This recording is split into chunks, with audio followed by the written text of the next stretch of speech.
नमस्कार दोस्तों, मेरा नाम है नितेश सिंह। हम लिस्टिंग पार्ट को डिस्कस कर रहे थे हिस्ट्री का, उसका दूसरा सेक्शन मेडाइवल हिस्ट्री, इस पार्ट में हम डिस्कस करना शुरू करेंगे। उसके पहले मैं आपको बता दूं, हमारे कुछ गवर्नमेंट एग्जाम से रिलेटेड पेड कोर्सेज चलते हैं। खास करके यूपी एग्जाम की अगर आप प्रिपरेशन करते हैं तो उससे रिलेटेड हमारे पेड कोर्सेज चलते हैं। आप नीचे दिए गए नंबर्स पर कॉल या व्हाट्सएप मैसेज करके उन पेड कोर्सेज के बारे में जानकारी ले सकते हैं। आपको 24 आवर्स के अंदर रिप्लाई मिल जाएगा। प्लस हमारा टेलीग्राम चैनल भी है, जिसका लिंक डिस्क्रिप्शन बॉक्स में दिया हुआ है। उस पर हमारे कई फ्री इनिशिएटिव चलते हैं, जैसे रोज के करंट अफेयर्स अपडेट होते हैं उसमें। फिर उसके बाद स्टैटिक पोर्शन को भी डिस्कस किया जाता है। सबसे बड़ी बात, टॉप 50 क्वेश्चंस को भी डाला जाता है डेली बेसिस पर, जिस पे आप सेल्फ इवेल्यूशन कर सकते हैं, आप उसको डेली सॉल्व करके। तो ये कुछ हमारे फ्री इनिशिएटिव हैं। अगर आप पेड कोर्सेज नहीं भी ले सकते तो उनको जरूर ज्वाइन करिए। उसका लिंक डिस्क्रिप्शन बॉक्स में दिया हुआ है। आइए शुरू करते हैं अपने डिस्कशन को, मेडाइवल हिस्ट्री के डिस्कशन को। तो सबसे पहले देख लेते हैं कुछ इंपॉर्टेंट इवेंट और उनसे रिलेटेड डेट्स।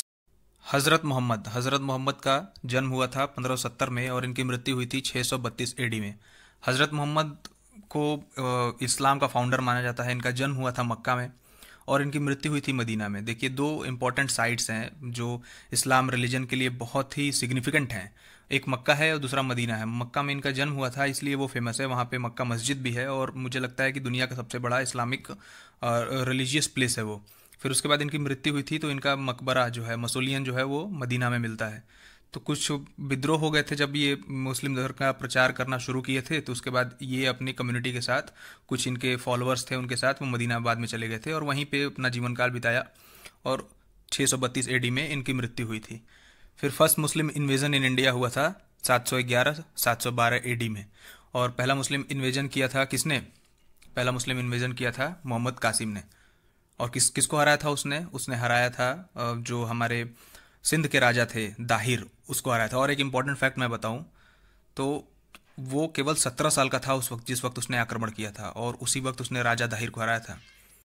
आजकल के 17 साल के लड़के पबजी गेम खेलते हैं, तो था तो ये इन्वेडर मोहम्मद कासिम, बट तारीफ के लायक काबिल था वो। देखिए, it doesn't matter whether someone is your friend और enemy, if he is brave तो तारीफ तो बनता है उसका।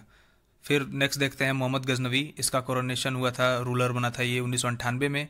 चंडेलों पे इसने सबसे पहले आक्रमण किया। सबसे पहले नहीं, उसके पहले भी कई आक्रमण किए थे उसने इंडिया पे, लेकिन चंडेलों पे इसने आक्रमण किया 1019 से 1020 एडी के बीच में। फिर मोहम्मद गजनवी ने 17 बार आक्रमण किए इंडिया में, 1000 से लेके 1026 एडी तक। अल-बरूनी जो था उसका जन्म हुआ था 1973 में। अल-बरूनी को फादर ऑफ इंडोलॉजी बोलते हैं और फादर ऑफ कंपेरेटिव रिलीजन भी बोलते हैं। ऐसा इसलिए बोलते हैं क्योंकि इसने कई रिलीजियस टेक्स्ट, जो इंडिया के रिलीजियस टेक्स्ट हैं, जैसे उपनिषदा वगैरह हो गए, धर्मशास्त्रा वगैरह हो गए, इनको पढ़ा था। और ये सारे चूंकि संस्कृत में लिखे हुए थे तो इनको पढ़ने के लिए इसने संस्कृत भी लर्न करी थी। तो इसलिए इसको फिर उसके बाद इसने कंपैरिजन किया था इस्लाम से और इंडियन रिलीजन से, तो इसलिए इसको फादर ऑफ कंपेरेटिव रिलीजन भी बोलते हैं। सिहाबुद्दीन मोहम्मद गोरी का नाम सिहाबुद्दीन मोहम्मद गोरी था और इसने 1992 में नॉर्थ इंडिया को कैप्चर कर लिया था, मतलब जीत लिया था। पहला इन्वेजन हुआ था इसका सिहाबुद्दीन मोहम्मद गोरी का 1175 में। अब 1175 में 1192 में तो ये जीता था नॉर्थ इंडिया को, तो बहुत लोग ऐसा मानते हैं कि 1191-1192 में इसका पहला आक्रमण था। ऐसा था नहीं। सबसे पहले इसने 1175 में आक्रमण किया था, फिर 1178 में भी इसने आक्रमण किया था, जिसमें इसने गुजरात को इन्वेड किया था। फिर 1191 में इसका पहला आक्रमण था, जिसमें पृथ्वीराज चौहान से हारा था। दूसरे आक्रमण में पृथ्वीराज चौहान को हरा दिया था इसने 1192 में, और ये दोनों युद्ध थे तराइन के युद्ध। ठीक है। बैटल ऑफ चंदावर जयचंद से लड़ा था ये 1194 में। फिर बैटल ऑफ घाघर या घाघरा, ये 1529 में बाबर ने लड़ा था। लगातार 4 युद्ध लड़े थे और चारों में जीता था वो। बैटल ऑफ प्लासी 1757 में लड़ा गया था, जिसमें सिराजुद्दौला हारा था ब्रिटिश ईस्ट इंडिया कंपनी से। बैटल ऑफ हल्दी घाटी, महाराणा प्रताप जीते थे अकबर को हरा के। 1576 में हुआ था battle of Haldi Ghati. Battle of खानवा 1527 में हुआ था। बैटल ऑफ चंदेरी, बाबर ने लड़ा था मेदिनी राय के खिलाफ 1528 में। तैमूर का इन्वेजन हुआ था 1398 में, और ये तैमूर का जब इन्वेजन हुआ था इस समय तुगलक एम्पायर अपने लास्ट फेज में चल रहा था। इसी के बाद इतना वीक हो गया तुगलक एम्पायर कि 1412-1414 आते आते तक वैनिश हो गया इंडिया से। फिर उसके बाद नए एम्पायर की स्थापना हुई, जिसका नाम था खिर्ज डायनेस्टी। ठीक है। और वो खिर्ज डायनेस्टी भी तैमूर के बैकअप से ही वो इस्टेब्लिश हुई थी। उसके बारे में मैं आगे डिस्कस करूंगा। फिर जलालुद्दीन खिलजी जो था, खिलजी डायनेस्टी का फाउंडर, उसका मर्डर हो गया था 1296 में। और आपको पता है पद्मावत मूवी आपने देखी होगी, उस सीन किसने मर्डर किया था आपको पता होगा। फिर गयासुद्दीन तुगलक का मर्डर हो गया था 1325 में। अब गया इसकी मर्डर की स्टोरी काफ़ी इंटरेस्टिंग है। गयासुद्दीन तुगलक का बेटा था मोहम्मद बिन तुगलक, और मोहम्मद बिन तुगलक जो था वो बहुत बड़ा फॉलोअर था निज़ामुद्दीन औलिया का। तो ये कहीं युद्ध पे गए हुए थे गयासुद्दीन तुगलक बाहर, किसी इन्वेजन को सप्रेस करने के लिए। और उसी समय गयासुद्दीन तुगलक ने एक लेटर भेजा मोहम्मद बिन तुगलक को। मोहम्मद बिन तुगलक ने एक्चुअली किया क्या था कि कुछ ज़मीन जायदाद, कुछ लैंड वगैरह ग्रांट कर दिए थे निजामुद्दीन औलिया को। तो इसने भेजा और उनको भी लेटर भेजा, बोला कि जब तक मैं आऊँ तब तक आप वहाँ से चले जाने चाहिए, और जितने भी आपको ग्रांट्स वगैरह मिले हैं सब वापस कर दीजिए। तो उन्होंने कहा कि ठीक है आप आइए, मैं आपसे मिलूंगा। तो ये हिस्टोरियंस का कहना है कि उनके आने से पहले मोहम्मद बिन तुगलक ने कुछ ऐसा प्लॉट किया था कि उसने एक लकड़ी के महल को बनवाया हुआ था। और जब ये गयासुद्दीन तुगलक वहाँ आए तो उनका वहाँ पे वेलकम किया गया, और फिर उसके बाद उस लकड़ी के महल में आग लगा दी गई और इनको छोड़ के वो सब बाहर निकल गए, और फिर उसी में दब के ये गयासुद्दीन तुगलक मारे गए। तो ये बोला जाता है कि कॉन्स्पिरसी थी, कॉन्स्पिरसी के तहत इनके बेटे ने ही इनको मारा था। फिर सोमनाथ टेम्पल पर मोहम्मद गजनवी ने जो अटैक किया था वो 1026 में किया था। कुतुबुद्दीन ऐबक चौगान खेलते समय मारा गया था, या मर गया था खुद से 1210 एडी के आसपास। उसी के बाद इल्तुतमिश जो है वो रूलर बना। स्लेव डायनेस्टी इंडिया में रही 1206 से 1290 के बीच में। फिर कुतुबुद्दीन ऐबक जो कि फर्स्ट रूलर माना जाता है ऑफ स्लेव डायनेस्टी, वो 1206 से 1210 के बीच में रहा। फिर उसके बाद इल्तुतमिश का रेन रहा 1210 से 1236 के बीच में। फिर रजिया सुल्तान पहली वुमन रूलर ऑफ मिडावल टाइम 1236 से 1240। फिर गयासुद्दीन बलबन ये 1266 से 1287 तक रहा, और इसके बाद इसके बेटे रहे कोई कैकवाद वगैरह 3 साल तक, और 1290 में स्लेव डायनेस्टी ख़त्म हो गई और फिर खिलजी डायनेस्टी इस्टेब्लिश हुई। फिर डेथ ऑफ मोहम्मद गोरी जो है खोखरों द्वारा मार दिया गया, इन्वेजन को सप्रेस करने आया था, वापस जा रहा था सेंट्रल एशिया में, उसी रास्ते में ही उसको मार दिया गया। कुछ ट्राइब्स थे राजस्थान में, उन्होंने मारा था उसको, खोखर ट्राइब्स बोलते हैं उनको, 1206 में। फिर खिलजी डायनेस्टी का जो फाउंडर था वो जलालुद्दीन खिलजी था, मैंने आपको बताया पहले ही। कोरोनेशन हुआ था जलालुद्दीन खिलजी का 1290 में ही। खिलजी डायनेस्टी का रेन रहा 1290 से 1320 तक। ठीक है। फिर इब्न बतूता जो अफ्रीकन ट्रेवलर था, यानी मोरक्कन ट्रेवलर था। मोरक्को एक कंट्री है नॉर्थ वेस्ट के टिप पे, जो अफ्रीकन कंटिनेंट है उसका नॉर्थ वेस्ट में एक मोरक्को कंट्री है, वहाँ से आया था इब्न बतूता। और इब्न बतूता का जो इंडिया में जब रहा वो 1333 से 1347 तक। और ये किसके रिंग में आया था? ये आया था मोहम्मद बिन तुगलक के। अच्छा, बहुत से कई बार ये मेंशन मिलता है कि ये हरिहरा जो था, हरिहर बुक का जो संगम डायनेस्टी विजयनगर एम्पायर का जो फाउंडर था उसके टाइम में भी आया था। तो देखिए अब हरिहरा जो संगम डायनेस्टी स्टेब्लिश हुई थी ये मोहम्मद बिन तुगलक के समकालीन ही थी। ठीक है। तो कभी कभी एग्जाम में अगर ये पूछ दे कि इब्न बतूता कब आया था और ऑप्शन में ये ना दिया हो कि मोहम्मद बिन तुगलक, तो आप हरिहरा मार सकते हैं, उसमें आप कंफ्यूज नहीं होइएगा। और इसने एक बुक लिखी थी उसका नाम था रिहला। नेक्स्ट चलते हैं हम। डेथ ऑफ मोहम्मद बिन तुगलक 1391 में हुआ था। तैमूर का इन्वेजन जो हुआ था इंडिया में 1398 में हुआ था, ये मैंने पहले भी शायद बताया। फिर लोधी डायनेस्टी के जो रूलर्स थे उन्होंने रूल किया 1451 से 1526 तक। बाबर ने इनके साम्राज्य को ख़त्म किया था, मुगल डायनेस्टी की स्थापना की थी। फिर उसके बाद रूलर ऑफ तुगलक डायनेस्टी 1320 से 1440 तक। यानी अगर हम देखें तो सबसे लंबा एम्पायर जो था दिल्ली सल्तनत में वो तुगलक डायनेस्टी का ही था। फिर मोहम्मद बिन तुगलक का रेन रहा 1325 से 1351 तक। लोधी डायनेस्टी जो बहलोल लोधी ने इस्टेब्लिश की थी वो 1491 में की थी, 1451 में। फिर उसके बाद हुआ बैटल ऑफ खाटोली। बैटल ऑफ खाटोली ये महाराणा सांगा और इब्राहिम लोधी के बीच में हुआ था 1518 में। ठीक है। फिर बैटल ऑफ पानीपत ये हुआ बाबर और इब्राहिम लोधी के बीच में 1528 में। फिर सेकंड बैटल ऑफ पानीपत हुआ हेमू और मुगल के बीच में 1556 में, जिसमें हेमू को हरा दिया था अकबर ने। फिर थर्ड बैटल ऑफ पानीपत 14 जनवरी 1761 को हुआ था। मराठा हारे थे, अहमद साहब दिल्ली ने हरा दिया था इनको। फिर विजयनगर एम्पायर जो हरिहर बुक्का ने स्टेब्लिश किया था, संगम डायनेस्टी की स्थापना की थी। 4 डायनेस्टियाँ थी इसमें। संगम था, सुलुआ था, तुलुआ था और अराबिडू था, जिसमें सबसे लंबा जो रहा वो था आपका संगम डायनेस्टी ही, और उसके बाद सबसे छोटा रहा सुलुआ डायनेस्टी। तो इनकी स्थापना हुई थी 1336 में। देखिए ये मोहम्मद बिन तुगलक के टाइम में ही है। मोहम्मद बिन तुगलक ने 1335 में 25 में अपना कोरोनेशन वो किया था। और फिर उसके बाद ये 10 साल बाद ही, 11 साल बाद ही संगम डायनेस्टी की स्थापना हुई।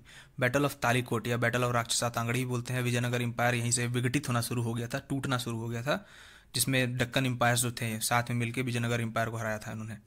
Battle of establishment of Mysore state, ये 1612 में हुआ था। इस्टेब्लिशमेंट ऑफ आराविडू डायनेस्टी, ये विजयनगर एम्पायर का लास्ट डायनेस्टी है, 1570 में हुआ था।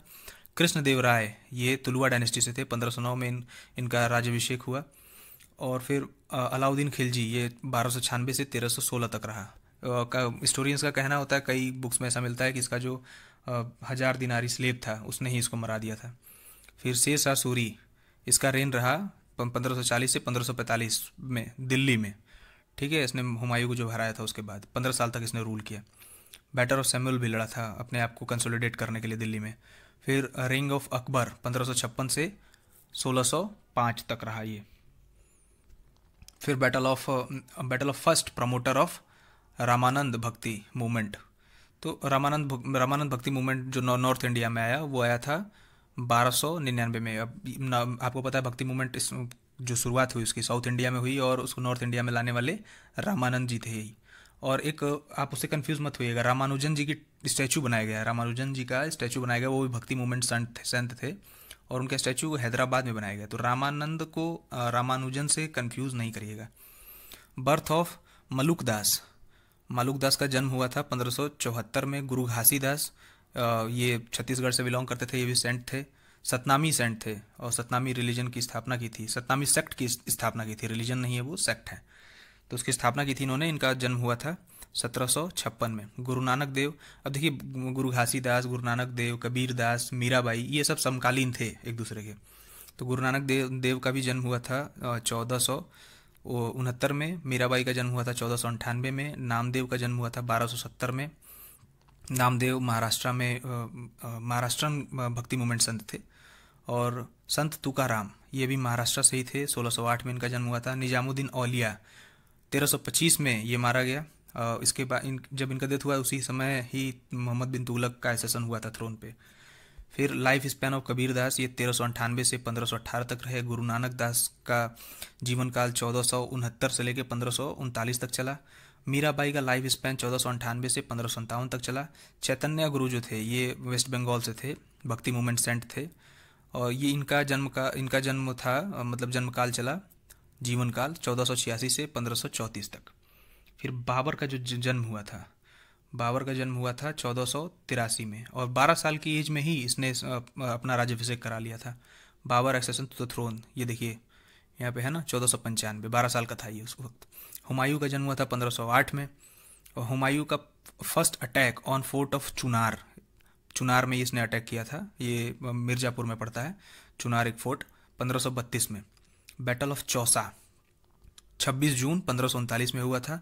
शेर शाह सूरी से लड़ा था हुमायूं, जिसमें हुमायूं हारा था। बैटल ऑफ देवरा 1532 में ही हुआ, यह भी हुमायूं नहीं किया था देवरा। फिर उसके बाद बैटल ऑफ कन्नौज 1540 में हुआ था। इसको बैटल ऑफ बिलगिरी ग्राम भी बोला जाता है, और इसमें ये डिसाइडिंग बैटल था। इसमें हुमायूं भाग गया था और शेर शाह सूरी ने दिल्ली को कैप्चर कर लिया था। बैटल ऑफ सरहिंद 1555 में हुआ था, जिसमें हुमायूं वापस आया और शेर शाह सूरी के जो वंशज थे आगे, उस समय शेर शाह सूरी मर चुका था, और उसके बाद उसके जो वंशज थे उन्होंने दिल्ली को कैप्चर कर रखा था। फिर उस पर सरहिंद का वॉर लड़के हुमायूं ने दिल्ली को आज़ाद कराया और फिर से कैप्चर कर लिया। फिर बैटल ऑफ सामूगढ़ 1658 में हुआ था। बैटल ऑफ कालिंजर ये 1658 में हुआ था। Birth and death of Akbar 1542 से 1605 तक ये चला।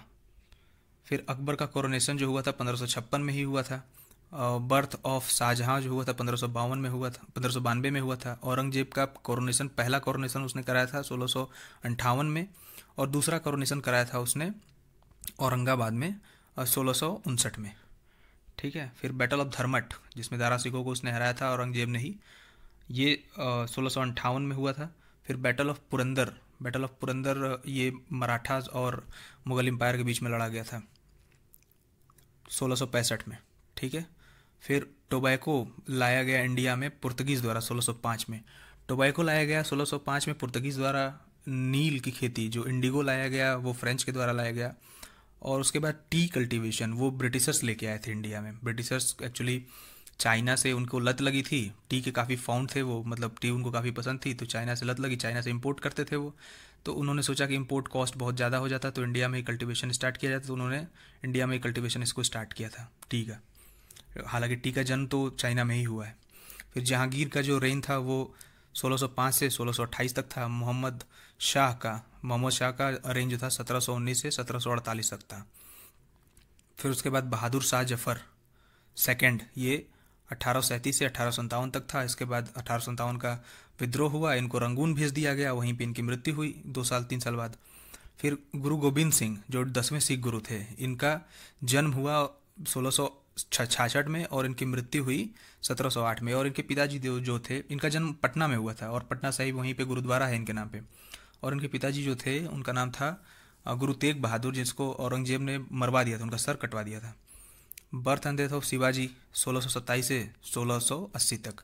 कोरोनेशन ऑफ शिवाजी 1674 में हुआ और 6 साल तक ही इन्होंने राज्य किया मराठा एम्पायर पे। फिर रिंग ऑफ बालाजी विश्वनाथ का समय रहा 1713 से 1720 तक। ये जन्म का समय नहीं है ये उनका जो साम्राज्य को अपने अधीन रखने का समय है। ठीक है, कोरोनेशन जब हुआ, उन्होंने सत्ता जब अपने हाथ में ली, उसका टाइम है ये 7 साल तक ही रहे। फिर बालाजी बाजीराव, इनका पूरा नाम बालाजी बाजीराव था, 1720 से 1740 तक थे। फिर माधव राव थे 1761 से 1772 तक। ये देखिए 1761 वही समय है जब अहमद साहब दिल्ली ने आक्रमण किया था, तीसरा बैटल ऑफ पानीपत हुआ था। तो जब मराठा हारे थे उसके बाद माधवराव ने कमान संभाली थी मराठा एम्पायर की। फिर Sambhaji, eldest ruler of Chhatrapati Shivaji, ये 1680 से 1689 तक रहे। Raja Ram second son of Shivaji, ये 1689 से 1700 तक रहे। Shivaji second son of Raja Ram, ये 1700 से 1708 तक रहे। और छत्रपति साहू जी सन ऑफ संभाजी, ये 1708 से 1749 तक रहे। ठीक है, फिर कुछ और आगे डेट्स देख लेते हैं। मोहम्मद मैरीज खादिजा, अब ये देखिए ये कुछ जो हमारे अरब इन्वेजन जब हुए थे उनके पहले क्या भूमिकाएं बन रही थी वेस्ट एशिया में, और किस तरीके से एम्पायर वहाँ पे कंसोलिडेट हो रहे थे, किस तरीके से टूट रहे थे, कौन से डायनेस्टी ने राज किया, कौन सी डायनेस्टी किसके बाद आई, ये सब इन सब चीज़ों के बारे में यहाँ पे मेंशन है। तो आप इसको फर्स्ट एक ग्लांस दे दीजिए, एक नज़र में इसको पढ़ लीजिएगा। बहुत इंपॉर्टेंट नहीं है क्योंकि यहाँ से क्वेश्चंस बहुत ज़्यादा आते नहीं हैं, लेकिन एग्जाम्स हैं, अनप्रेडिक्टेबल होते हैं, कभी कभी पूछ सकते हैं। तो आप ऐसा है नहीं कि इसको एकदम छोड़ दीजिएगा, आप थोड़ा सा इसको एक बार 2 बार देख लीजिएगा। 595 एडी में मोहम्मद ने मैरी किया खादिजा को, जो कि मक्का की एक ट्रेडर थी। फिर कहीं कहीं डेट ये भी मिलता है कि 610 से 612 तक मोहम्मद ने मैरी किया था उनसे।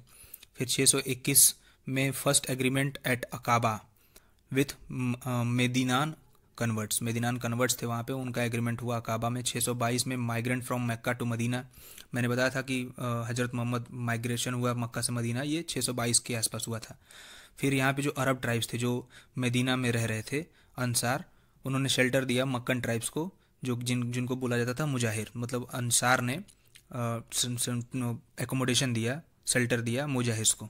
632 से 661 तक अर्ली कैलिफेट्स रहे और इन्होंने कॉन्क्वेस्ट किया सीरिया, इराक, ईरान, इजिप्ट। और जब ये कॉन्क्वेस्ट कर रहे थे उसी समय सिविल वॉर भी चल रहा था।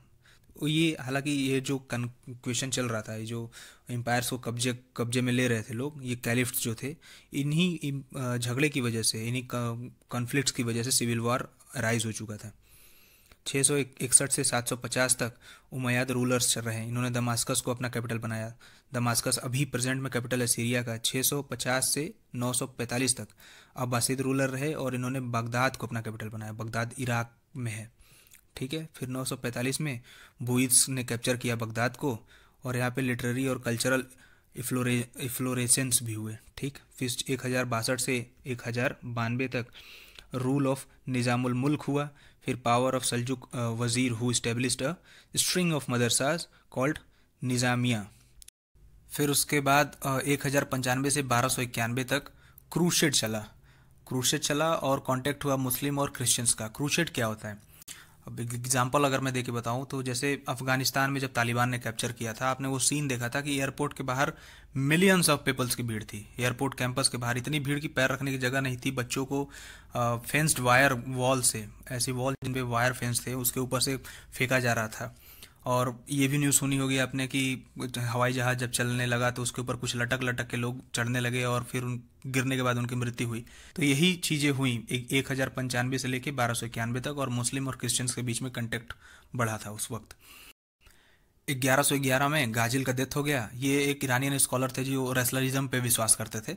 फिर 1258 में मंगोल ने कैप्चर कर लिया बगदाद को। 1167 में तेमुजीन का जन्म हुआ। 1206 में तेमुजीन ने प्रोक्लेम किया जंगीज़ खान को, ठीक है, यूनिवर्सल रूलर ऑफ मंगोल जो था जंगीज़ खान, चंगेज़ खान भी बोलते हैं इसको। 1227 में डेथ ऑफ चंगेज़ खान हो गया। 1227 से 1241 तक Ogedei the son of Genghis Khan ये इसका रूल रहा। 1227 से 1260 तक 3 ग्रेट खान्स जो रहे उनका रूल रहा और कंटिन्यू रहा मंगोल यूनिटी, ठीक है। फिर उसके बाद 1236 से 1242 तक कैंपेन चला इनका रशिया में, हंगरी में, पोलैंड में, ऑस्ट्रिया में। किसके अंडर? बेटू जो था, या बाटू इसको बोलते हैं, सन ऑफ जोची था जो चंगेज़ खान का एल्डर सन था, ठीक है।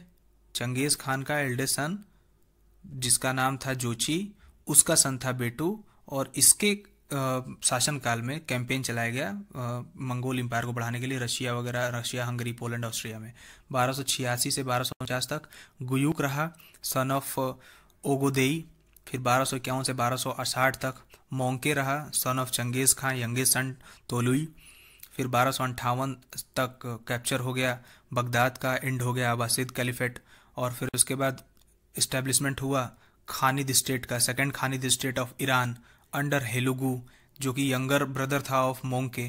फिर स्टार्ट हुआ conflict between Jochid and second khan. फिर 1260 में एक्सेशन हुआ कुबलई खान का as a grand khan in Peking. Conflict start हो गया among descendant of Genghis Khan. फिर फ्रेगमेंटेशन हो गया मंगोल रियाल्म का into independent lineage of Tolui, चतगाई और जोची, ठीक है। फिर युआन डायनेस्टी इन चाइना उसी समय उभर के आई। फिर second Khanid state in Iran उसी समय आया। फिर चटगताइज इन स्टेप्स जो है रशिया में, जो एक वेजिटेशन वाला पार्ट है, उसमें आया। फिर 1370 से 1405 तक रूल रहा तैमूर का, जो कि बारलाश तुर्क था और क्लेम करता था अपने आप को कि चंगेज़ खान का डिसेंट है। फिर अपना लिनिएज बताता था चटगई से। फिर उसने अपना एम्पायर इस्टेब्लिश किया स्टेपिज में, एम्पायर जो कि डोमिनेटेड पार्ट था, डोमिनियन था ऑफ तोलुई का, ठीक है। फिर इसने मैरी किया एक princess of Genghis Khan lineage, ठीक है। फिर 1495 से 1530 तक ये जहीरुद्दीन बाबर इसका एज रहा और ये डिसेंडेंट था ऑफ तैमूर एंड चंगेज़ खान का। फिर सक्सीड किया इसने तैमूरिद टेरिटरी को और फरगना एक रीजन है, फरगना और समरकंद अफगानिस्तान में। और फिर इसको एक्सपेल्ड कर दिया गया और काबुल को कैप्चर कर लिया गया 1526 में। और मतलब काबुल को जब कैप्चर कर लिया गया उसके बाद 1526 में ये दिल्ली और आगरा को आके उधर से माइग्रेट होके आया और यहाँ पे इसने दिल्ली और आगरा को कैप्चर कर लिया और फाउंड किया मुगल एम्पायर को। फिर 1500 में कैप्चर हो गया आपका ट्रांसओक्सियन एम्पायर, ट्रांसओक्सियन रीजन जो था उसका बाई साइबानी खान द्वारा। ट्रांसओक्सियन रीजन सेंट्रल एशिया में एक रीजन है, उसको कैप्चर कर लिया साइबानी खान ने, जो कि डिसेंडेंट था ऑफ जोचीज यंगेस्ट सन साबीन का या सीबान का। सीबान जो था जोचीज का यंगेस्ट सन था, उसका डिसेंडेंट था ये साइबानी खान। और इसने साइबानी पावर को कंसोलिडेट किया उस रीजन में और इनको बाद में उज्बेक भी बोला गया, जिसके नाम पे उज्बेकिस्तान आज जो कंट्री हमारे सामने पड़ी हुई है उसका नाम पड़ा उज्बेकिस्तान, ठीक है। फिर नेक्स्ट चलते हैं मेजर पॉलिटिकल डेवलपमेंट। कुछ पॉलिटिकल डेवलपमेंट्स होते हैं उनके बारे में डेट वाइज दिया हुआ है। आप डेट का इस्तेमाल मैंने पहले भी कहा था, इनको मगअप करने के लिए नहीं करिएगा कि इस डेट से इस डेट में ये चीज़ हुई थी, इस डेट से इस डेट में ये चीज़ हुई थी। आप डेट का इस्तेमाल जो इवेंट्स हुए थे उनको कोरिलेट करने में करें तो आपको बेटर अंडरस्टैंडिंग डेवलप होगी और आपको लंबे समय तक याद रहेगा, ठीक है। 1200 से 1300 तक इस्टेब्लिशमेंट हुआ दिल्ली सल्तनत का। 1206 में इसका इस्टेब्लिशमेंट हुआ था और 1290 तक ये चला था। फिर 1300 से लेके 1400 के बीच में क्या क्या हुआ था? विजयनगर एम्पायर की स्थापना हुई थी 1336 में। बहमनी किंगडम जो था इस्टेब्लिश हुआ था 1347 में, 11 साल बाद ऑफ विजयनगर एम्पायर। फिर जौनपुर, कश्मीर और मादुरा का सल्तनत भी इसी पीरियड में आए थे। फिर 1400 से लेके 1500 के बीच में हुआ था गंजम किंगडम का इस्टेब्लिशमेंट 1435 में। फिर सल्तनत ऑफ गुजरात एंड मालवा भी इसी समय इस्टेब्लिश हुआ था। सल्तनत ऑफ अहमदनगर इस्टेब्लिश हुआ, बीजापुर और बिरार भी इसी वक्त में इस्टेब्लिश हुआ था। फिर उसके बाद 1506 से लेके 1500 से लेके 1600 के बीच में कन्क्वेस्ट हुआ गोवा का बाय पुर्तगीज। 1510 में गोवा को कन्क्वेस्ट कर लिया था। किसने कन्क्वेस्ट किया था? अबुल कर्क ने। राइट, अबुल कर्क ने ही कन्क्वेस्ट किया था गोवा को। और गोवा को ट्रांसफ़र किया गया as a capital of Portuguese, ये 1530 में किया गया था। ठीक है। कोलैप्स ऑफ बहामनी किंगडम भी इसी पीरियड में हुआ था। Emergence of sultanates of Golconda, ये 1518 में हुआ था। Establishment of Mughal empire by Babar 1526 में ये किया गया था। फिर कुछ ट्रैवलर्स को देख लेते हैं जो मेडाइवल टाइम में आए थे और उन्होंने कुछ इंडियन एम्पायर जो थे उस वक्त उनके बारे में लिखा था। और ये जो डेट्स आप देख रहे हैं ना, ये उनके लाइफ थ्रू आउट लाइफ का डेट है, मतलब उनका पूरा लाइफ स्पैन के बारे में बता रहा है। ये नहीं कि वो इस पीरियड में आए और इस पीरियड तक रहे, ऐसा नहीं था। ये डेट उनके लाइफ स्पैन के बारे में बता रहा है। तो सबसे पहले हम देखते हैं इब्न मोहम्मद इब्न अहमद अबू रेहान अल बुरूनी, इनको शॉर्ट में अल बुरूनी बोलते हैं। इनके बारे में काफ़ी डिटेल में मैंने बताया है स्टार्टिंग में, जब हम मेडाइवल पीरियड को पढ़ रहे थे, स्टार्ट किया था पढ़ना तभी। ये 973 से 1048 तक इनका जीवन काल रहा। 1254 से 1323 तक रहे मार्को पोलो, इटली से आए थे ये इंडिया में। 1304 से 1377 तक इब्न बतूता जीवित रहे और मोरक्को से थे ये। जैसा कि मैंने बताया, ये मोहम्मद बिन तुगलक या हरिहरा के टाइम में आए थे। 1413 से 1482 तक रहे अब्दुल अल रज्जाक कमाल अद्दीन इब्न इश्क अल समरकंदी, इनको समरकंदी भी बोलते हैं। इतना लंबा नाम याद रखने की आपको ज़रूरत नहीं है। इश्क अल समरकंदी भी याद रखिए, ये भी आसानी से याद हो जाएगा। फिर 1466 से 72 तक अफनासी निकितिन, ये रशियन ट्रैवलर थे, ये इंडिया में आए हुए थे। फिर दुआरते बारबोसा 1518 तक रहे और जब तक ये इंडिया में रहे तब पूरा जीवन काल इसके बाद इन्होंने इंडिया में ही बिताया। ठीक है। और इनका डेथ हुआ था 1521 में। ठीक। फिर 1562 में ये डेथ का ईयर है, ये 1562 इनके डेथ का ईयर है। और हिस्टोरियंस को इनके बर्थ का ईयर नहीं पता होगा, इसलिए यहाँ पे नहीं लिखा हुआ है। सैदी अल रईसी, ये तुर्की से आए हुए थे। फिर 1536 से 1600 तक एंटोनियो मंसराट थे, ये स्पेन से आए हुए थे। और 1626 से 31 तक मोहम्मद वाली बल्खी, ये बल्ख रीजन से आए हुए थे। 1600 से 1667 तक पीटर मुंडी रहे इंग्लैंड से। 1605 से 1689 तक जीन बपिस्ता ट्रेवनियर, ये फ्रांस से आए हुए थे। और एक और फ्रांसिस्को बर्नियर, ये भी फ्रांस से आए हुए थे 1620 से 1688 तक। फिर आगे कुछ landmarks in discovery and patrons of Vijayanagara empire, इनके बारे में हम देख लेते हैं। Colin Mackenzie visited Vijayanagara in 1800। ठीक है। कॉलिन मैकेंजी के बारे में भी मैं जब इंडस एंशिएंट इंडिया पढ़ रहा था उसके बारे में काफ़ी डिटेल में बताया था। 1856 में अलेक्जेंडर ग्रीनलॉ ने takes the first detail photograph of archaeological remains at Hampi में जो आर्कोलॉजिकल रिमेन्स है उनका डिटेल फोटोग्राफ लिया था। किसने? अलेक्जेंडर ग्रीनलॉ ने। 1876 में J F Fleet began the documenting the inscription on the temples of the walls of Hampi के जो टेम्पल्स हैं उनके वॉल पे जो इंस्क्रिप्शन लिखे हुए उनके बारे में डॉक्यूमेंटिंग करना स्टार्ट किया था जेएफ फ्लिट ने। 1902 में कंजर्वेशन स्टार्ट हो गया अंडर जॉन मॉर्सेल इन आर्कोलॉजिकल साइट्स का, जो विजयनगर एम्पायर से रिलेटेड है। फिर उसके बाद 1986 में हम्पी को डिक्लेयर किया गया UNESCO world heritage site. UNESCO world heritage site के बारे में अगर मैं बताऊँ, 40 यूनेस्को वर्ल्ड हेरिटेज साइट्स हैं जिसमें 32 अलग कैटेगरी के हैं। फिर उसके बाद 7 नेचुरल हैं और एक मिक्स्ड है, 32 कल्चरल हैं। और इसमें सबसे पहला जो यूनेस्को वर्ल्ड हेरिटेज साइट था वो 1983 में दिया गया था। 4 साइट्स थे, 2 महाराष्ट्र के थे जिसमें एलोरा और अजंता था, औरंगाबाद रीजन वाला। और फिर उसके बाद 2 उत्तर प्रदेश के थे, ताजमहल और आगरा फोर्ट। ये 4 जो आर्कोलॉजिकल और हेरिटेज साइट हैं इनको यूनेस्को वर्ल्ड हेरिटेज साइट का दर्जा दिया गया था 1983 में। फिर कुछ लैंडमार्क्स देख लेते हैं in history of Mughal empire. 1526 में बाबर ने डिफीट किया इब्राहिम लोदी को, बैटल ऑफ पानीपत। फिर दिल्ली सल्तनत का जो राजा था ये इब्राहिम लोदी, उसको। फिर 1530 से 1540 तक हुमायूं का पहला फेज़ रहा रेन का। 1540 से 1555 तक हुमायूं को डिफीट किया शेरशाह सूरी ने। और हुमायूं चला गया एग्जाइल में। किसके कोर्ट में चला गया? ये एक राजा थे ईरान के जिनका नाम था शाह तमस्प फर्स्ट, इनके कोर्ट में चला गया और 15 साल तक वहीं रहा। वेंडरिंग करता रहा इधर से उधर, अपनी सेना को फिर से मजबूत करते रहा, अपने आप को कंसोलिडेट करते रहा ताकि वो फिर से जाके दिल्ली को कैप्चर कर पाए। लेकिन जब वो दिल्ली को कैप्चर करने आया तब तक शेर शाह सूरी मर चुका था। बाद में उसके जो डिसेंडेंट थे उनको हरा के वो कैप्चर किया और 1 साल तक ही रूल कर पाया, 1555 से 1556 तक। उसके बाद जो एक हवेली है, पुराना किला जो है, वहाँ की सीढ़ियों से चलते वक्त, वो लाइब्रेरी थी, वहाँ की सीढ़ियों से उतरते वक्त वो गिर गया और उसकी डेथ हो गई। 1556 से 1605 तक अकबर का रेन रहा, 1605 से 1627 तक जहांगीर का रेन रहा, फिर 1628 से 1658 तक ये शाहजहाँ का रेन रहा, फिर 1658 से 1707 तक ये औरंगजेब का रेन रहा। अच्छा, अगर कभी एग्जाम में पूछ दे कि मुगल एम्पायर जो था उसमें सबसे ज़्यादा बड़ा रेन, सबसे ज़्यादा बड़ा शासनकाल किसका था, तो वो था अकबर। अकबर ने करीब 49 ईयर्स तक राज किया था मुगल एम्पायर पे। ठीक है, मुगल एम्पायर को संभाला था। 1739 में नादिर शाह ने इन्वेड किया इंडिया को और कैप्चर कर लिया दिल्ली को। इसी समय ये जो मयूर थ्रोन था उसको चुरा के लेके चला गया, कोहिनूर हीरा जो था उसको लेके चला गया। पलंडर था बेसिकली ये। 1661 में अहमद शाह अब्दिली ने डिफीट किया मराठाओं को in the third battle of Panipat. फिर उसी के बाद मैंने बताया था ना कि माधव राव ने मराठा एम्पायर की कमान संभाली थी।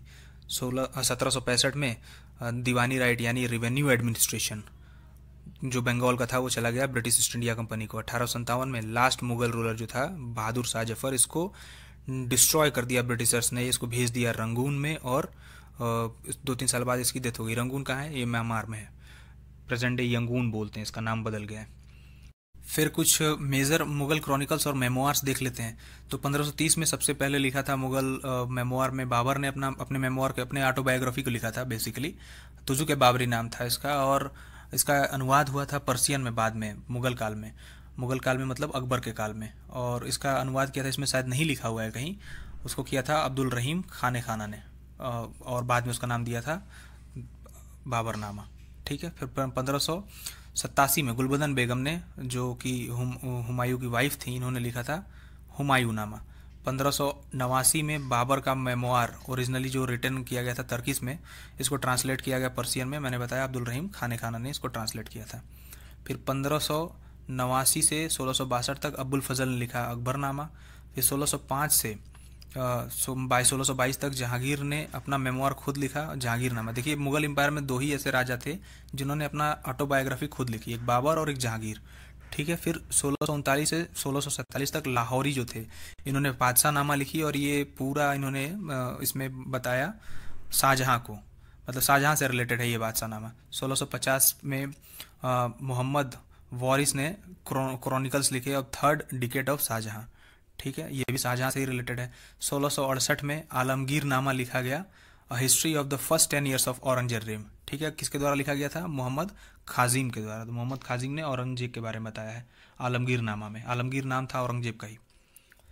इसमें कुछ मुगल मिनिस्ट्रीज और उसके रिस्पेक्टिव डिपार्टमेंट्स के बारे में देख लेते हैं। तो इस साइड आपके लेफ्ट हैंड साइड मिनिस्टर्स के बारे में बताया गया है, राइट हैंड साइड डिपार्टमेंट्स के बारे में बताया गया है। तो सबसे पहला है अर्ज मामलुक। अर्ज मामलुक ये मिनिस्टर हुआ करता था या मिनिस्ट्री हुआ करती थी, जिसका जो डिपार्टमेंट था दीवान अर्ज का, यानी हेड ऑफ मिलिट्री डिपार्टमेंट। और अर्ज मामलुक को इस्टेब्लिश किया था किसने? बलबन ने। सदर उस सुदूर ये हेड था of religious department and donation का। फिर उसके बाद काजी उल कुजत ये चीफ ऑफिसर था ऑफ जस्टिस डिपार्टमेंट का। ठीक है, फिर बरीद ए मामलुक चीफ ऑफिसर था इंटेलिजेंस डिपार्टमेंट का। फिर वकील दर ये केयर टेकर था सुल्तान के पर्सनल सर्विसेज का। फिर दीवान खैरात ये डोनेशन डिपार्टमेंट का हेड हुआ करता था।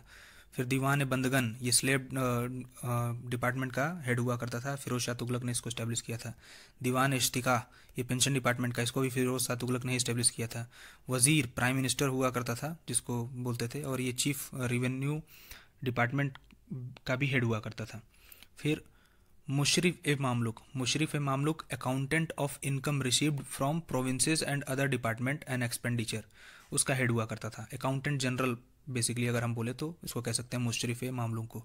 फिर मजूमदार मेंटेन करता था रिकॉर्ड ऑफ मनी जिसको दिया गया है, मतलब जो मनी लेंडिंग में गई है उसको मेंटेन करता था। फिर खाजिन ट्रेजरर हुआ करता था ये। फिर डिपार्टमेंट देख लेते हैं किसके द्वारा वो इस्टेब्लिश किए गए थे, इसके बारे में भी हम देख लेते हैं। तो दीवान मस्तक राज ये फाइनेंस डिपार्टमेंट था। आपको पता है अलाउद्दीन खिलजी ने मार्केट रिफॉर्म किए थे, तो उसी के तहत इसने दीवान मस्तक राज इस्टेब्लिश किया था। फिर दीवान कोही ये मोहम्मद बिन तुगलक ने इस्टेब्लिश किया था एग्रीकल्चर में। जो हमारा दोआब रीजन था उत्तर प्रदेश में, नॉर्थ वेस्ट वाला जो रीजन था वहाँ पे ये लगाता था 50% का टैक्स। ठीक है, और इसी को कलेक्ट करने के लिए इसने मतलब 50% का टैक्स लगाता था एग्रीकल्चरल प्रोड्यूस पे, तो इसी के तहत इसने दीवाने को ही इस्टेब्लिश की थी। दीवाने अर्ज बलबन ने स्टार्ट किया था, मिलिट्री डिपार्टमेंट था, मैंने बताया आपको। दीवाने बंदगन फिरोज शाह तुगलक, दीवाने खैरात फिरोज शाह तुगलक और दीवाने इस्तिहाक फिरोज शाह तुगलक। दीवाने बंदगक जो था ये जो स्लेव थे उनसे रिलेटेड था। खैरात आपको बताया मैंने डोनेशन वगैरह से रिलेटेड था, और इस्तिहाक जो था वो पेंशन से रिलेटेड था। फिर कुछ वॉर्स देख लेते हैं किस साल में हुए और उनका रिजल्ट क्या हुआ। तो तराइन का बैटल हुआ पहला 1151 में, दूसरा बैटल हुआ इसका 1192 में। पहला बैटल हुआ 1191, दूसरा 1192। पहले में मोहम्मद गोरी हारा, दूसरे में जीता। और किसको हराया दूसरे में? पृथ्वीराज चौहान को। ठीक, बैटल ऑफ चंदावर, इसमें जयचंद हारा था मोहम्मद गोरी से, 1194 में हुआ था। Battle of Panipat, battle of Khanwa, battle of Chanderi, battle of Ghaggar, इसमें चारों में बाबर जीता था। ठीक है, और 1526 से लेके 1529 तक ये बैटल चले थे। पहले में बैटल ऑफ पानीपत में हराया इब्राहिम लोदी को, बैटल ऑफ खानवा में हराया राणा सांगा को, बैटल ऑफ चंदेरी में मेदिनी राय को, और बैटल ऑफ घाघरा या घग्गर में बाबर को बाबर ने डिफीट किया अफगान्स को। ठीक है, और इसमें इस बैटल ऑफ घग्गर में ये जो अफगान थे ना, ये बेसिकली इब्राहिम लोदी के जो भाई वगैरह थे, उन्होंने ही इब्राहिम लोदी के जाने के बाद सत्ता को संभाली हुई थी, तो उसके भाइयों को डिफीट किया इसने, नसरुद्दीन लोदी वगैरह थे। फिर battle of Chausa, battle of Chausa मैंने बताया आपको स्टार्टिंग में ही, शेरशाह सूरी ने हुमायूं को डिफीट किया था। बैटल ऑफ कन्नौज, बिलगिरी ग्राम का बैटल भी बोलते हैं इसको, 1540 में शेरशाह ने डिफीट किया हुमायूं को। सेकंड बैटल ऑफ पानीपत 1556 में अकबर ने डिफीट किया हेमू को। बैटल ऑफ राक्षसा तांगड़ी या बैटल ऑफ तालीकोटा 1565 में कोलैप्स हुआ विजयनगर एम्पायर का। बैटल ऑफ हल्दी घाटी 1576 में अकबर ने डिफीट किया महाराणा प्रताप को। बैटल ऑफ प्लासी 1757 में हुआ और ब्रिटिशर्स ने डिफीट किया सिराजुद्दौला को। बैटल ऑफ वांडीवॉस 1760 में हुआ, डिफीट किया ब्रिटिशर्स ने फ्रेंच को। बैटल ऑफ पानीपत 1761 में हुआ, अहमद साहब दिल्ली ने मराठा को हराया। बैटल ऑफ बक्सर 1764 में हुआ, मीर कासिम को हराया ब्रिटिशर्स ने। बैटल ऑफ रोहिल्ला या रोहिल्ला वॉर भी, first battle of Rohilla war बोलते हैं इसको, 1773 से 1774 में हुआ। ये रोहिल्लाज कौन थे? ये अफगान से माइग्रेट होकर आए हुए थे, रोहिलखंड रीजन में अपना छोटा सा एक एम्पायर बना दिया था, मतलब छोटा सा एक इंडिपेंडेंट स्टेट कार्व करने की सोच रहे थे ये, तभी ब्रिटिशर्स ने इनको हरा दिया था। फिर battle of Kharda, battle of Kharda हुआ था 1795 में, और ये battle of Kharda took place in 1795 between Nizam and Maratha confederacy. ठीक है, जिसमें निज़ाम जो है बैडली डिफीट हो गए थे मराठा द्वारा। फर्स्ट फ्रीडम स्ट्रगल हुआ था 1857 में, पहला इंडो चाइना वॉर हुआ था, अभी तक एक ही बार वॉर हुआ है। 1962 में इंडो पाक वॉर हुआ पहला, 1965 में सेकंड इंडो पाक वॉर हुआ, 1971 में, जिसको बांग्लादेश लिबरेशन वॉर भी बोलते हैं। कुछ ऐसे स्टेट्स देख लेते हैं जिनको मुगल ने कॉन्कर किया और उनके रूलर क्या कौन से थे और किस साल उनको कॉन्कर किया। तो खानदेश जो था ये, इसके रूलर थे अली खान, 1591 में इनको कॉन्कर किया गया। एक्चुअली कॉन्कर नहीं किया गया, इन्होंने वॉलंटरी अपने आप को सबमिट कर दिया था। फिर दौलताबाद, इसके रूलर थे चांद बीवी, और इनको 1599 में जो अब्दुल फजल थे उनके द्वारा, जो अकबर के द्वारा भेजे गए थे, उन्होंने इनको कॉन्कर कर लिया था। फिर आसिरगढ़, आसिमगढ़ के रूलर थे मीरान बहादुर, 1601 में अकबर द्वारा इसको कैप्चर कर लिया गया था, और ये अकबर का लास्ट कैंपेन भी था। कुछ मॉन्यूमेंट्स वगैरह को देख लेते हैं जो बनाए गए थे, और उनके बिल्डर्स वगैरह को देख लेते हैं। इंपॉर्टेंट मॉन्यूमेंट्स हैं ये मिडाइवल टाइम के। तो कुतुब मीनार, कुतुबुद्दीन बख्तियार काकी नाम के एक इस्लामिक सेंट हुआ करते थे, जिनका फॉलोअर था कुतुबुद्दीन ऐबक। उसने कुतुब मीनार की फाउंडेशन स्टोन रखी थी और इसको कंप्लीट किया गया था 1197 में। हालांकि इसमें बाद में और भी कुछ नए काम किए गए, इसमें कुछ और भी इंफ्रास्ट्रक्चर को जोड़ा गया, वो मैं बाद में आगे आपको बताऊंगा। फिर कुतुबुद्दीन ऐबक ने 2.5 दिन का झोपड़ा भी बनवाया था, ये अजमेर में स्थित है। फिर इसका फाउंडेशन स्टोन रखा गया था 1192 में, और इसको कंप्लीट करा लिया गया 1199 में 2.5 दिन के झोपड़े को। फिर कुव्वत उल इस्लाम मॉस्क, इसको भी कुतुबुद्दीन ऐबक ने बनवाया था, दिल्ली में स्थित है, ये 1192 में बनवाया गया था इसको। फिर टॉम्ब ऑफ नसरुद्दीन मोहम्मद, इसको सुल्तानगढ़ी में बनवाया गया 1231 में, इसको टॉम्ब ऑफ सुल्तानगढ़ी भी बोलते हैं। ठीक है, इल्तुतमिश ने बनवाया था। नसरुद्दीन मोहम्मद इसका बेटा था, और वो एक कश्मीर में एक्सपेडिशन पे गया था जहाँ पे उसकी मृत्यु हो गई थी, तो उसी की याद में इसने ये टॉम्ब बनवाया था। पहला टॉम्ब बोलते हैं इसको, इस्लामिक टॉम्ब इन इंडिया। ठीक है, और फिर उसके बाद टॉम्ब ऑफ इल्तुतमिश, ये खुद इल्तुतमिश ने बनवाया था 1235 में। फिर मोइनुद्दीन चिश्ती दरगाह, ख्वाजा मोइनुद्दीन चिश्ती दरगाह, इसका फाउंडेशन स्टोन 1143 में रखा गया और इसको कंप्लीट किया गया 1233 में।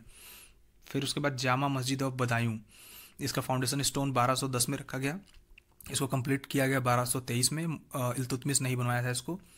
फिर अतकर्नी दौर, यादकरनी दरवाज़ा स्कूल तुतमिस ने ही बनवाया था। लाल महल 1630 में बलबन ने बनवाया था। हज़ार सुतून अलाउद्दीन खिलजी ने बनवाया था। अलाउद्दीन खिलजी ने काफ़ी इंपॉर्टेंट इंफ्रास्ट्रक्चर दिल्ली में बनाए थे, जो आज के समय में आर्कोलॉजिकली एक्सटिंक्ट होने के कगार पे हैं। फिर तुगलकाबाद, इसको गयासुद्दीन तुगलक ने बनवाया था। अब देखिए कंफ्यूज मत होइएगा, आप अगर तुगलक डायनेस्टी का नाम आता है तो बहुत से लोग, मुझे पता है बहुत से लोग इसको मोहम्मद बिन तुगलक से ही जोड़ के देखते हैं, लेकिन ऐसा नहीं है। सारे काम मोहम्मद बिन तुगलक ने नहीं किए थे, कुछ काम गयासुद्दीन तुगलक ने किए थे, और मैक्सिमम काम अगर मैं बताऊं तो फिरोज शाह तुगलक ने किए थे। फिरोज शाह तुगलक ने पूरी तुगलक डायनेस्टी में 90% से ज़्यादा कंस्ट्रक्शन करवाए थे अलग अलग चीज़ों के, आगे भी मैं बताऊँगा उसके बारे में। तो तुगलकाबाद गयासुद्दीन तुगलक ने बनवाया था, ये एक नगर है दिल्ली के पास। फिर टॉम्ब ऑफ गयासुद्दीन तुगलक ने खुद का टॉम्ब बनवाया था 1321 से लेकर 1325 के बीच में। टॉम्ब ऑफ आदिलाबाद, ये मोहम्मद बिन तुगलक ने बनवाया था, और ये मोहम्मद बिन तुगलक का ही टॉम्ब है, ठीक है। जहांपना नगर, ये मोहम्मद बिन तुगलक ने बनवाया था। टॉम्ब ऑफ शेख निज़ामुद्दीन औलिया, जिनका बहुत बड़ा फॉलोअर था ये मोहम्मद बिन तुगलक, इसने बनवाया था।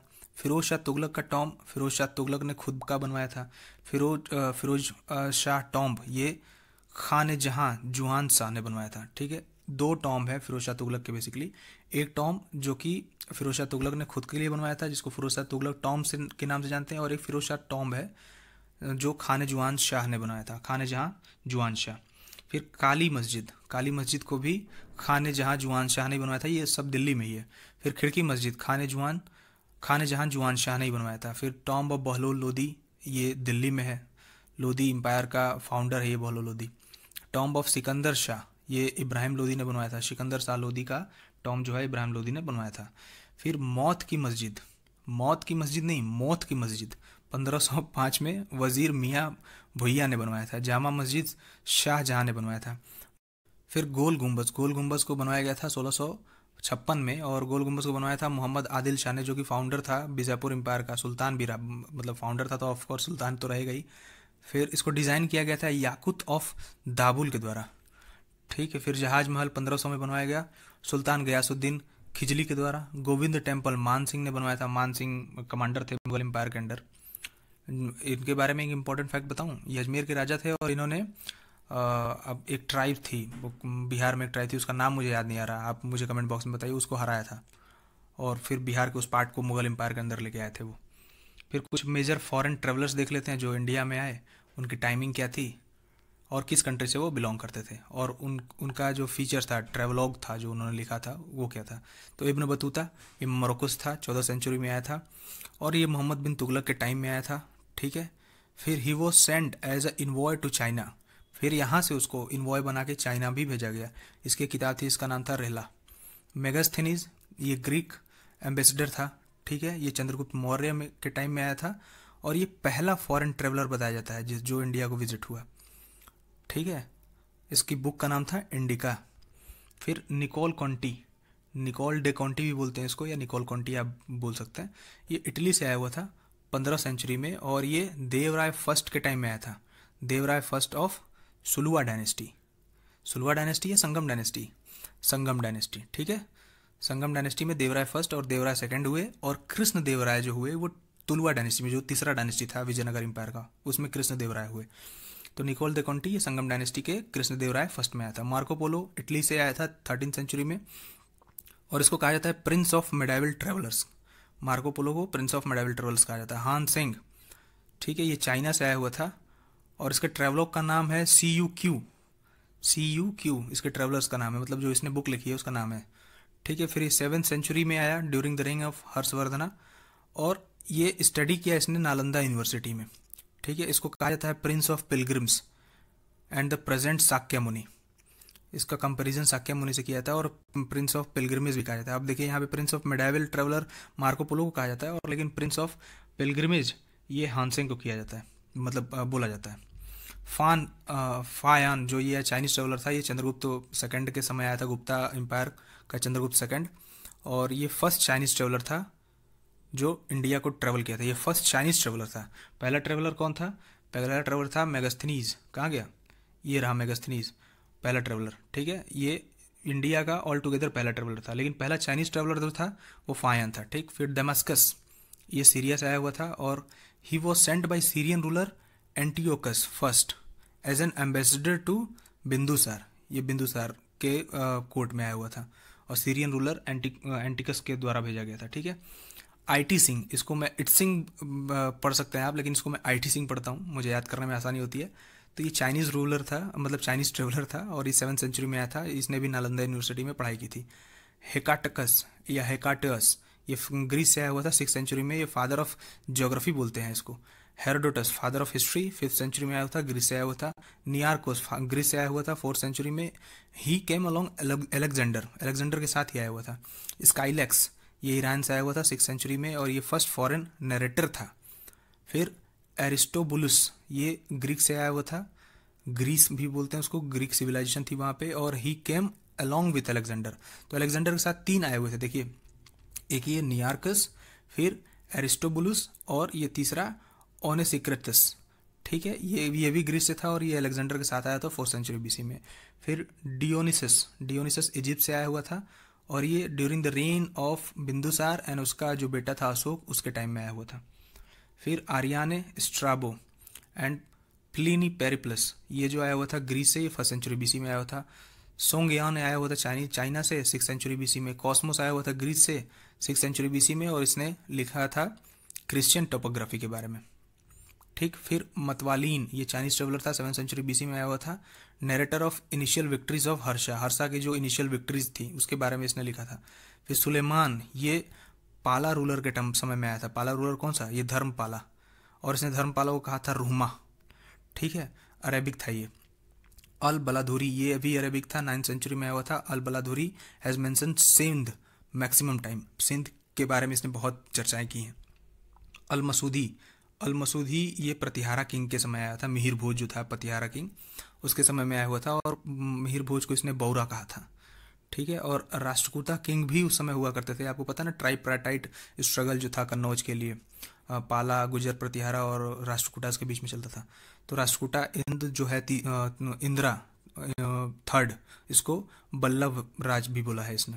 तो मिहिर भोज को इसने बौरा बोला है, और राष्ट्रकूटा किंग इंदिरा 3rd को इसने बल्लभ राज बोला है। फिर अल बरूनी, इसके बारे में मैंने बताया, किताबुल हिंद लिखा था इसने। फिर छाओ झू कुआ, ये चाइनीज ट्रेवलर था, 12th सेंचुरी में आया था। इसने जो कॉन्फ्लिक्ट था, commercial relation between Chola and China, उसके बारे में लिखा है इसने। फिर अब्दुल रज्जाक, ये देवराय 2nd के समय आया था।